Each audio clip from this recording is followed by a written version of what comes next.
take a look at Jaeger from Savage Crucible. What's up, guys? Welcome back to the channel. Justin Collects here, and well, Savage Crucible is back this year with a wave. Hey everybody, Justin here. Super professional, cutting in. I'm editing this video currently. I'm standing in my kitchen. You probably hear my kids watching TV in the background. But I realized that I recorded this review at like 4 a.m. while my kids and my wife were asleep. And I'm in the collection room, so I can be a little louder. So I've got to get used to recording like this early. But I was just super quiet, so apologize for that. But enjoy the review either way. That's my new recording schedule. 4 a.m. now in the mornings, because I've got kids and I work a full-time job, of course. So, you hear a baby in the background. So, apologize. I'll be louder in the future as I get more comfortable. And no, I'm not going to wake up the kids. But enjoy the review and stay justified. See you later. With Wave 2. And it's more like humanoid, guys. So it's a wave of 4, I believe. You've got Jaeger here. You've got Nashorn and Who-Man and the other barbarian guy. The name escapes me at the moment. So I got Nashorn and Jaeger. So I'm going to be taking a look at those on the channel today. Jaeger. So of course, new artwork at the front. Instead of the Lemurians, it's more of, you know, the barbarian type look. And you see Jaeger there on the side. A read up on exactly what Savage Crucible is. Kind of, I guess, a prologue into the story. And Savage Crucible right there. Jaeger at the top. And all your legalese at the bottom of the barcode. And these two have the Velcro opening. If you want to pause it right here, there's your read up on Jaeger, a little bit of his backstory, and then you see Jaeger in the packaging in all of his glory. But we can't see it with that glare, so let's cut this tape and break him out. Alright, so we've got Jaeger out of the packaging, and let's just take a quick closer look here. You can really just see all this detail. It blows me away how these companies like Savage Crucible and Mythic Legions can just get all of this detail in these figures, these 6 to 7 inch figures. See the face sculpt there, that's the main head that comes on him. Got the eye patch. Get my camera to focus. See, the teeth are painted good. The eye, just the detail in this, like, fur that he's covered in with, whatever kind of animal he's supposed to be, or, I don't even know. The detail in these, like, shoulder pauldrons, so all this armor can pop off, if you want to take that off. And this, like, leather look on this piece right here on the chest, that is an overlay. So if you wanted to pop him apart, that would probably come off too.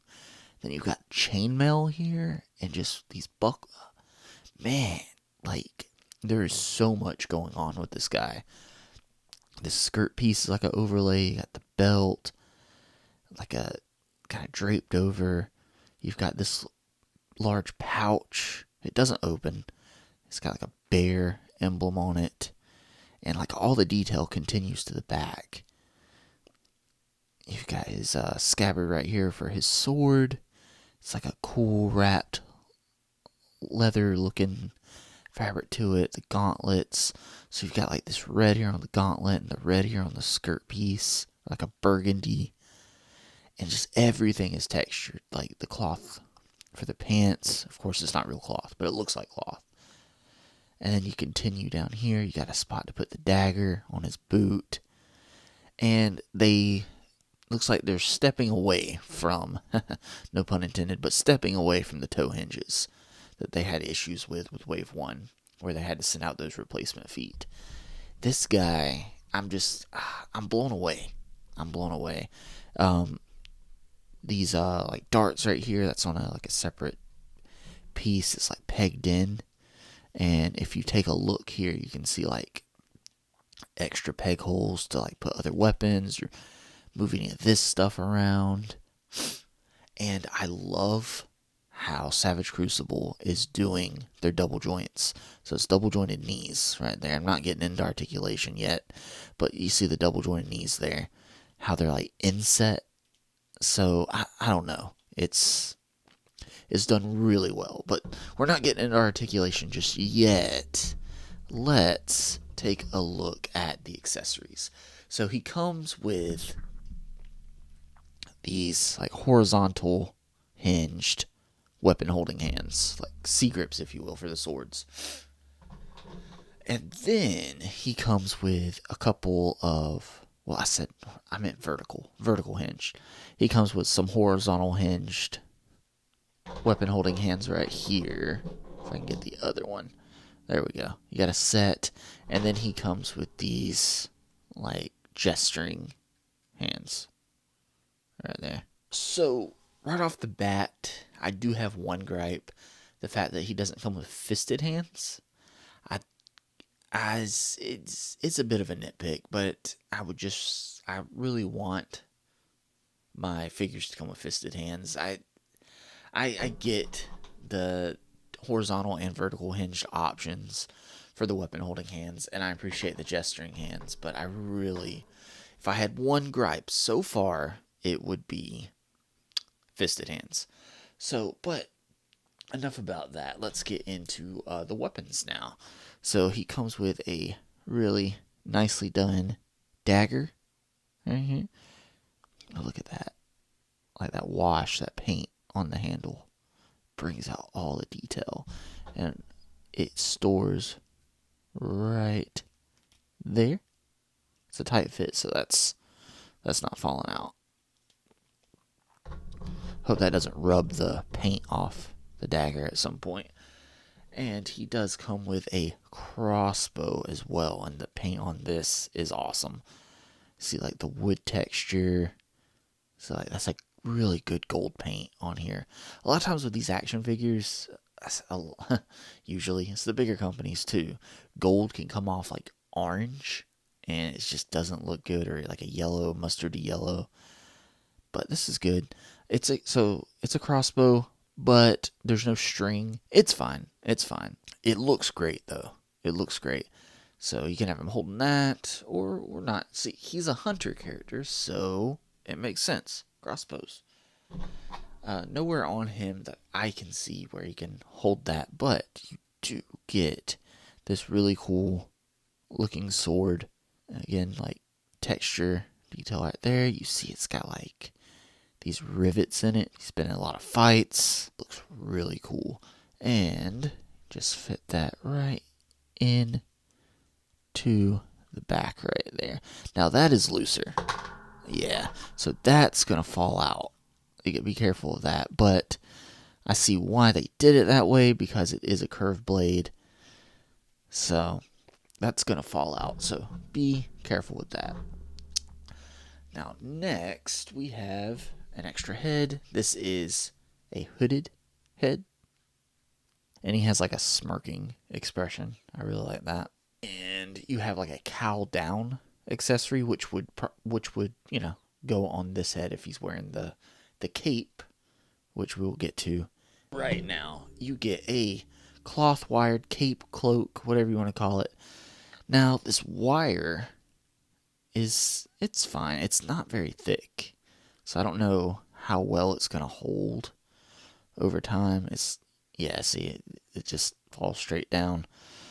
There's nothing around the top. It's just down these front bits right here. The bottom is tethered, so of course there's not going to be any there. And there's no extra like stitching in the back to put another one in the back or anything. But let's throw this on him and see how it looks. Alright, so there's Jaeger with the cloth cloak on him. And it's a little finicky to get on you pop the pauldrons off, the larger pauldrons off, and the head off.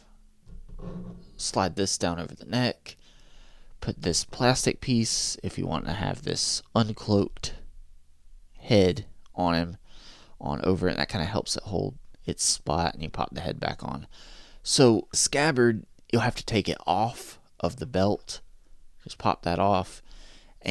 But there is a hole in the back of the cloak right here where you can feed that through, and pop it back on for him to have that on. So, I mean, it wouldn't necessarily look like that, but it's just an option where he can still have his sword on his back with the cloak on. There are also holes for the pauldrons back here to feed those back through. If I can get that to come across on camera, there's one, and there's the other one. But it's just a little finicky, so I didn't really feel like messing with it. But you can have these overlaid on top of here if you want. But, I mean, if you're going to have the cloak on, I don't know if you'd really want that armor on. But, hey, options are never a bad thing.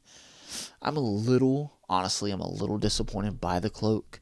I don't know, it's something about it. So, honestly, well, I might display him without it, but let's get that cloaked head on there first. Okay, that looks better with the cloak up, but something about just they did a great job with the texturing on this plastic, but the way it transitions to the cloak looks better head on. And I guess like from far away too. But the more you turn it to the side, it just, something about it. I'm a little disappointed. I thought I was going to really like the cloak. I think they did do a good job on the way it looks. But in execution and having it in a hand, it's going to come down to personal preference. So I probably won't have him displayed with it on. Want that more armored up look, all that good stuff. I don't know. I'm saying that now, but once I get to messing around with it a little more, I might change my mind. And I guess you can get them get it flowing a little bit there. So, yeah, it doesn't take away from my excitement of the figure, though. Honestly, it just gives you display options, right? There is one more accessory. So, they gave us these mystery bags. So, and each bag has a special item in it. You can get I guess it's like different versions of like ice or ice swords, fire swords, poison, and there was one other one. So if I can get this Ziploc open, we got it's the fire one, I guess. That looks really, really cool. Oh, is this actually, I think this is the sword that Como came with, Como of the Isles, as I look at him on my shelf back there. Because his sword had a little bit of a transitioning paint job too, but this is kind of like a translucent, like fiery blade looking, and I dropped it. But this thing looks great. Let's see if it'll fit in his scabbard back here. It will. It sticks out a little bit, but that looks good if you want him to have that sword instead. So let's take this cloak off of him, and we're going to take a look at Articulation. Alright, so going over Jaeger's Articulation real quick. We touched on it a little bit a minute ago, but so his head is on a double ball joint type thing. If I can get this head off. There we go. Yeah, so you got the ball joint right there. Good amount of range. Now, swapping the heads out, I would recommend heating them up. It's a little bit of a pain in the rear end. There we go. Especially the cloaked head. It's really hard to get on and off. So you get tilt, look down, look up. With the arms, again, just heat this guy all the way up, because it's a little bit of tightness. Not that much. The armor on the shoulders, like the pauldrons and all that, they move out of the way. So it's not that big of a deal. You do have a bicep swivel. Again, this guy's going to be a little stiff. Double jointed elbow. And it's seamless. I really like the way Savage Crucible do their articulation. And you do have a nice hidden swivel at the gauntlet piece here. And then depending on the hands, like these hands, they hinge vertically. And you do get a swivel at the hand. And I really do like the torso articulation.